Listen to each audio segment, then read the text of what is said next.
സത്യം ജയിച്ചു. ഞാനൊന്ന് സംസാരിച്ചോട്ടെ. ഈ കേസിലെ ക്രിമിനൽ ഗൂഢാലോചന ഉണ്ട്.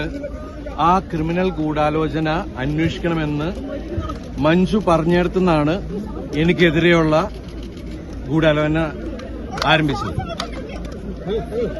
അതിന് അന്നത്തെ ഉയർന്ന ഒരു മേലുദ്യോഗസ്ഥയും അവര് തെരഞ്ഞെടുത്ത ഒരു സംഘം ക്രിമിനൽ പോലീസുകാരും ചേർന്ന് ആണ് ഇങ്ങനെ ഒരു നടപടി ഉണ്ടാക്കിയത്. അതിനായിട്ട് ഈ കേസിലെ മുഖ്യപ്രതിയെ കൂട്ടുപിടിച്ച് അയാളുടെ ജയിലിൽ ഉണ്ടായിരുന്ന കൂട്ടുപ്രതികളെയും കൂട്ടുപിടിച്ചിട്ട് ഈ പോലീസ് സംഘം ഒരു കള്ളക്കഥ മെനഞ്ഞെടുക്കുകയാണ് ചെയ്തത്. എന്നിട്ട് ഈ പോലീസ് സംഘം ചില മാധ്യമങ്ങളെയും അവർക്ക് ഒത്താശ ചെയ്തു കൊടുക്കുന്ന ചില മാധ്യമ പ്രവർത്തകരെയും കൂട്ടുപിടിച്ച് ഈ കള്ളക്കഥ സാമൂഹ്യ മാധ്യമങ്ങളിലൂടെ പ്രചരിപ്പിക്കുകയും ചെയ്തു.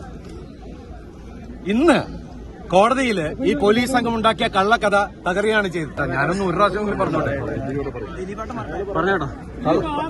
ഇന്ന്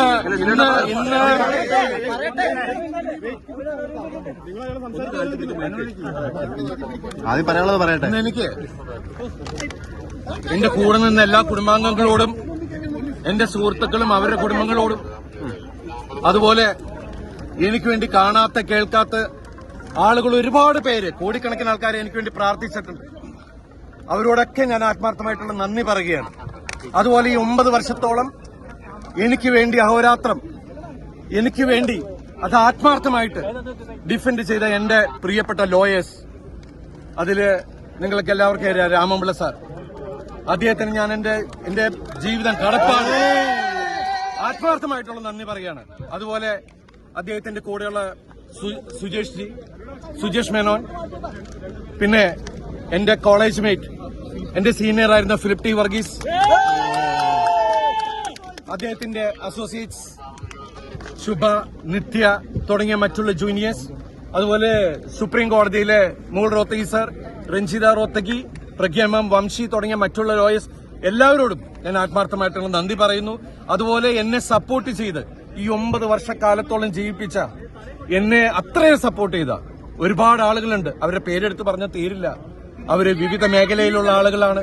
അവരോടെല്ലാം ഈ നിമിഷത്തിൽ ഞാൻ ആത്മാർത്ഥമായിട്ടുള്ള നന്ദി പറയുകയാണ്. എല്ലാവരോടും ഒരുപാട് ഒരുപാട് സന്തോഷം. അങ്ങനെക്കെതിരെ ഗൂഢാലോചന നടത്തിയവർക്കെതിരെ നിയമ നടപടി ഉണ്ടാവോ? നിയമ നടപടി ഉണ്ടാവും. അങ്ങനെക്കെതിരെ പ്രവർത്തിച്ചവർക്ക് നടപടി ഉണ്ടാകുമോ? എന്താണ് നടപടി നിയമപരമായി മുന്നോട്ട് പോകാത്ത എന്തുകൊണ്ടാണ്? അങ്ങനെക്കെതിരെ ഗൂഢാലോചന നടത്തിയവർക്കെതിരെ നിയമ നടപടി എടുക്കണ്ടേ?